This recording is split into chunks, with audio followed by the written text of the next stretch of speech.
हरे कृष्णा भक्तों, कैसे हैं आप सब। आशा करती हूँ बहुत ही स्वस्थ होंगे, मस्त होंगे। भगवान की कृपा से आप सभी बहुत ही प्रसन्न होंगे। तो आइए, मैं आज आपको एक खास जानकारी देने वाली हूँ जो सभी के लिए अनिवार्य है। देखिए, जो भी मेरे सनातनी भाई बंधु माताएं बहनें हैं, वह सभी अपने घर में, हर सनातनी के घर में आपको मंदिर अवश्य मिलेगा।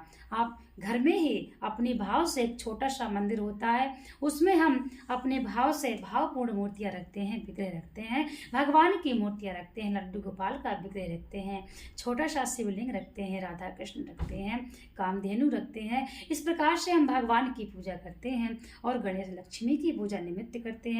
तो आइए जानते हैं, जो हम घर में मंदिर है, उस मंदिर में हम निमित्त पूजा किस प्रकार से करें, वह निमित्त पूजा का क्या विधान है, किस प्रकार से हमें कर्म पात्र का पूजन करना चाहिए, किस प्रकार से हमें कर्म पात्र तैयार करना चाहिए, और किस प्रकार से हमको आचमन करना चाहिए, और कैसे कैसे हमको पूजा प्रारंभ करनी चाहिए। और सबसे पहली बात, पूजा हमें सबसे पहले किसकी करना चाहिए, ये सब बातें आपको नियमावली से निमित्त पूजन के लिए ज्ञात होनी चाहिए। तो इसीलिए आज हम आपको बताने वाले हैं कि जब हम अब पूजन के लिए अपने मंदिर में बैठते हैं तो हम सबसे पहले जल रखते हैं। आप भी यदि अपने मंदिर में जब भी बैठते होंगे पूजा करने, तो आप सबसे पहले अपने मंदिर में जल की व्यवस्था करते होंगे। तो उसमें क्या होता है कि बहुत से व्यक्ति क्या करते हैं, पहले लोटे में जल भर लेंगे और बाद में उसमें 2 बूंद गंगा जल छोड़ देते हैं। तो देखिए, इस प्रकार से नहीं होता है। क्या विधान है और कैसे हमको कर्म पात्र तैयार करना चाहिए, आज मैं आपको इसीलिए यह वीडियो बना करके आप सभी को ज्ञात हो जाएगा कि हमको किस प्रकार से अपने घर में निमित्त पूजन करना चाहिए। तो मान लीजिए, यह हमारा कर्म पात्र है, यह हमारा कर्म पात्र है, और इसी लोटे के जल से, इसी पात्र के जल से हमको भगवान का अभिषेक कराना है, पूजन कराना है। इसी कर्म पात्र के जल से हमको शुद्धिकरण भी करना पड़ता है, 3 बार आचमन भी करना पड़ता है। चाहे आप मंदिर में पूजा करें घर के, या आप दिवाला जाएं, यानी कि बाहर बड़े शिवालय, बाहर बड़े मंदिर में जाएं, आप आचमन जरूर करें। 3 बार आचमन करने के पश्चात ही हमको पूजन प्रारंभ करना चाहिए। तो पूजन की जो प्रारंभिक विधि है वह किस प्रकार है, प्रारंभिक विधि हमको जरूर पता होनी चाहिए। तो आइए, देरी न करते हुए आज हम भगवान की पूजन की प्रारंभिक विधि आपको बताएंगे। सबसे पहली जो विधि है, हमको कर्म पात्र ही तैयार करना होता है, इसके पश्चात हमारी पूजन की सब विधि प्रारंभ होती है। तो सबसे पहले आप अपने लोटे में इस प्रकार से गंगा जल डाल लीजिए। ठीक है, आप इस प्रकार से गंगा जल डाल लेते हैं और इसके पश्चात आप अपने कर्म पात्र में जल छोड़िए। इस प्रकार से जल भरिए। अब इस बात को आपका ध्यान रखना है कि पहले आपको पात्र में गंगा जल डालना है, इसके पश्चात आपको जल भरना है। इस बात को विशेष ध्यान रखें, यह गलती नहीं होनी चाहिए। और फिर हमको क्या करना है कि अपने हाथ में पुष्प और चावल लेकर के सभी नदियों का, सभी तीर्थों का, समुद्र का, सभी का ध्यान करते हुए ऐसा ध्यान करना है कि ये इस लोटे में सभी का हमको आवाहन करना है। सभी तीर्थों का, सभी नदियों का ध्यान करके हमको लोटे में सभी तीर्थों का आवाहन करना है। फिर यह हमारा जो जल का ये पात्र है, यह हमारा तीर्थ बन जाएगा, गंगा बन जाएगा, जमुना बन जाएगा। यह हमारा कर्म पात्र है, इसे ही बोलते हैं कर्म पात्र। तो आप अपने कर्म पात्र को हल्दी से, इसमें आप स्वास्तिक बनाइए। और स्वास्तिक बनाने का जो विधान है, देखिए हमने अभी यहाँ पर हल्दी वल्दी नहीं रखी है, क्योंकि लेकिन आप लोग जरूर रखिए। और कर्म पात्र को रोज जो है, पहले इसको आप उंगली में, इस उंगली से आपको स्वास्तिक बनाना है। अब कैसे बनाना है, देखिए, जो ऊपर की लाइन होती है वह दाहिने यानी कि राइट को ही होना चाहिए। दाहिने को होगी तभी स्वास्तिक सही बनेगा। पहले आप इसलिए दाहिने खींच लीजिए ताकि उल्टा ना हो। बहुत से घरों में हम देखते हैं कि स्वास्तिक उल्टा बना होता है, तो फिर हमको वहां पे बोलना ही पड़ता है, देखिए ये स्वास्तिक उल्टा बना है, आप सीधा बना लीजिए। क्योंकि जिस घर में स्वास्तिक उल्टा बना रहता है ना, उस घर में बहुत परेशानी आती है और विपरीत कार्य होने प्रारंभ हो जाते हैं। इसीलिए आप स्वास्तिक बनाने में विशेष ध्यान रखें। स्वास्तिक आपको दाहिने, ऊपर की लाइन दाहिने रहेगी और नीचे की लाइन बाएं रहेगी। इस प्रकार से आप स्वास्तिक बनाइए, पूरा लोटा अपना सजा लीजिए और इसके पश्चात आपको पुष्प और चावल लेकर के सभी नदियों का आह्वान करना है और ध्यान करते हुए ये एक छोटा सा मंत्र हम आपको बताने वाले हैं। आप इसको निमित्त बोलिए। गंगे च यमुने चैव गोदावरी सरस्वती। बहुत ही सुलभ है ये श्लोक, आप 2 लाइन का आप याद कर लीजिए और निमित्त अपने घर में जब पूजा करते हैं आप फटाफट इसको तैयार कर लीजिए। ज़्यादा आपको समय भी नहीं लगेगा और आपकी पूजा, और इसी जल से अपने घर का रोज शुद्धिकरण करिए। इस श्लोक को गंगे च यमुने चैव गोदावरी सरस्वती। गंगा चा और, गंगा चा मतलब और, यमुने यमुना, चैव चा मतलब और, गोदावरी गोदावरी नदी और सरस्वती, गंगा यमुना गोदावरी सरस्वती, इन तीनों नदियों का, चारों नदियों का हम इसमें आवाहन कर रहे हैं। नर्मदे नर्मदा नदी, नर्मदे सिंधु कावेरी कावेरी नदी, जलेस्मिन जलेस्मिन सन्निधिं कुरु। सभी नदियाँ इसमें आवाहन करें। इसी प्रकार से पुनः हम एक बार यह मंत्र दोबारा बोलते हैं, आप इसको याद कर लीजिए, कंठस्थ कर लीजिए और जब आप निमित्त पूजा करेंगे तो आपको बहुत आनंद आएगा। जब आप यह विधान सीख लेंगे इसमें आपको बहुत ही कम समय लगेगा और आपका मन भी प्रसन्न हो जाएगा। यदि आप भगवान का विग्रह रखते हैं घर में, मंदिर बनाते हैं अपने, तो थोड़ा सा पूजा भी नियम से होना चाहिए। अब लोटा में जल लिया, स्नान करा दिया, ठीक है। जब यदि ज्ञात नहीं है, समय नहीं है आपके पास, तो कोई जबरदस्ती नहीं है। लेकिन यदि आपके पास समय है और आप पढ़े लिखे हैं और भगवान की मूर्ति आप घर में है, तो आप समय दीजिए और इस प्रकार से आप पूजा करिए। जिसके पास समय है वो इस प्रकार से रोज समय दे सकता है।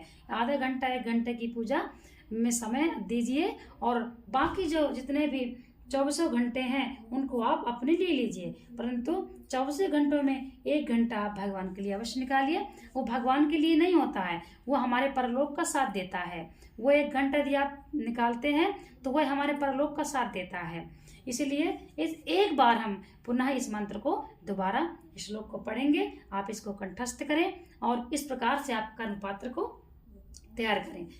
गंगे चैव यमुना, गंगे च यमुने चैव गोदावरी सरस्वती, नर्मदे सिंधु कावेरी जलेस्मिन् सन्निधिं कुरु। और इस प्रकार से बोल करके आप पुष्प आप नीचे छोड़िए, क्योंकि जल में पुष्प नहीं डालना चाहिए। बहुत से लोग जल में पुष्प डालते हैं, यह भी गलत होता है। पुष्प में बहुत ही छोटे छोटे कीटाणु होते हैं जो हमको दिखते नहीं, जीव होते हैं पुष्पों में।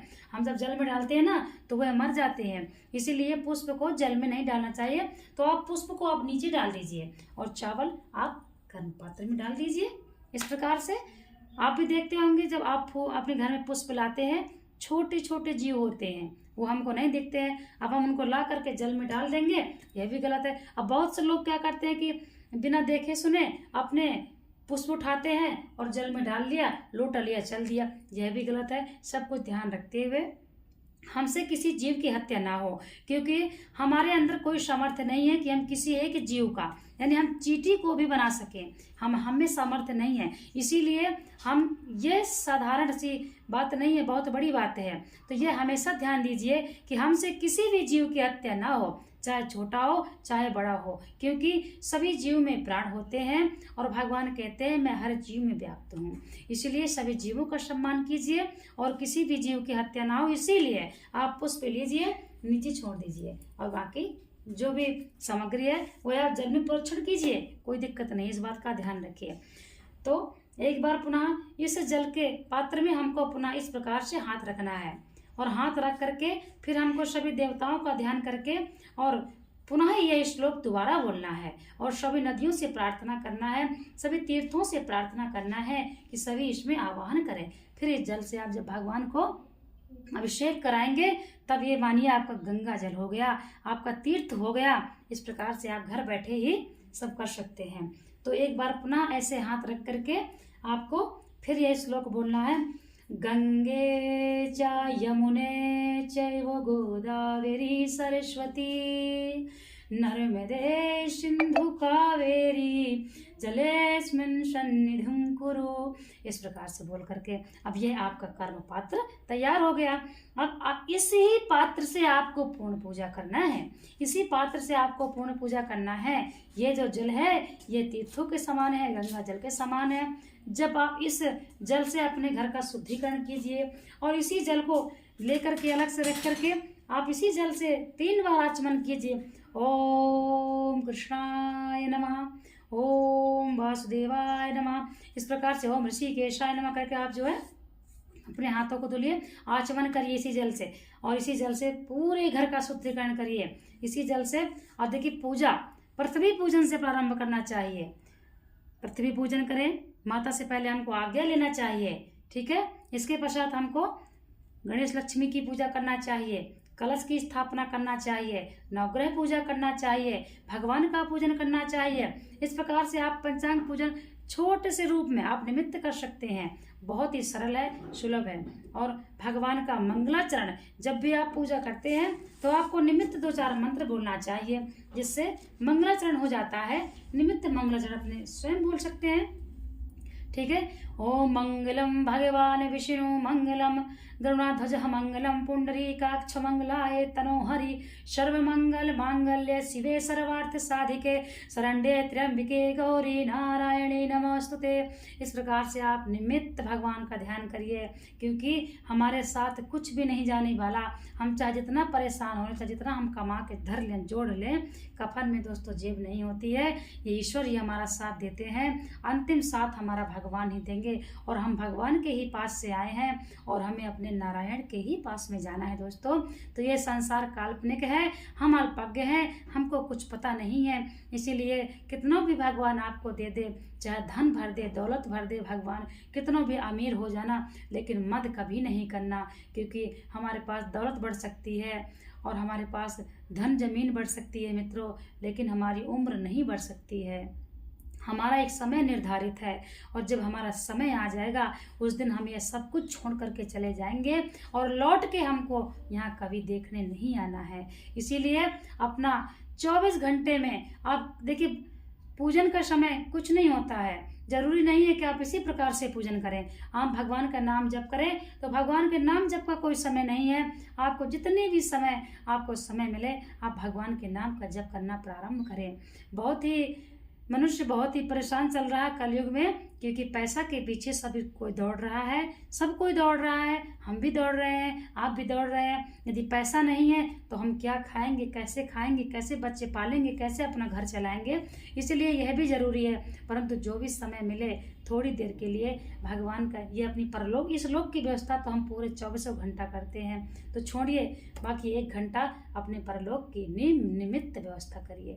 अब जो पूजन कर रहे हैं ना, ये भगवान का पूजन हम नहीं कर रहे हैं, ये सब हमारे लिए व्यवस्थाएं हो रही हैं। इसीलिए जो भी हम आज दान धर्म करते हैं ना, वो हम किसी की मदद नहीं कर रहे हैं, वो हमको परलोक में सब धराया मिलेगा।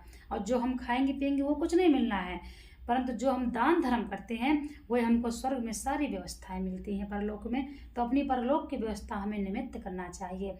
इसी बात पर बोलिए राधा कृष्ण की जय।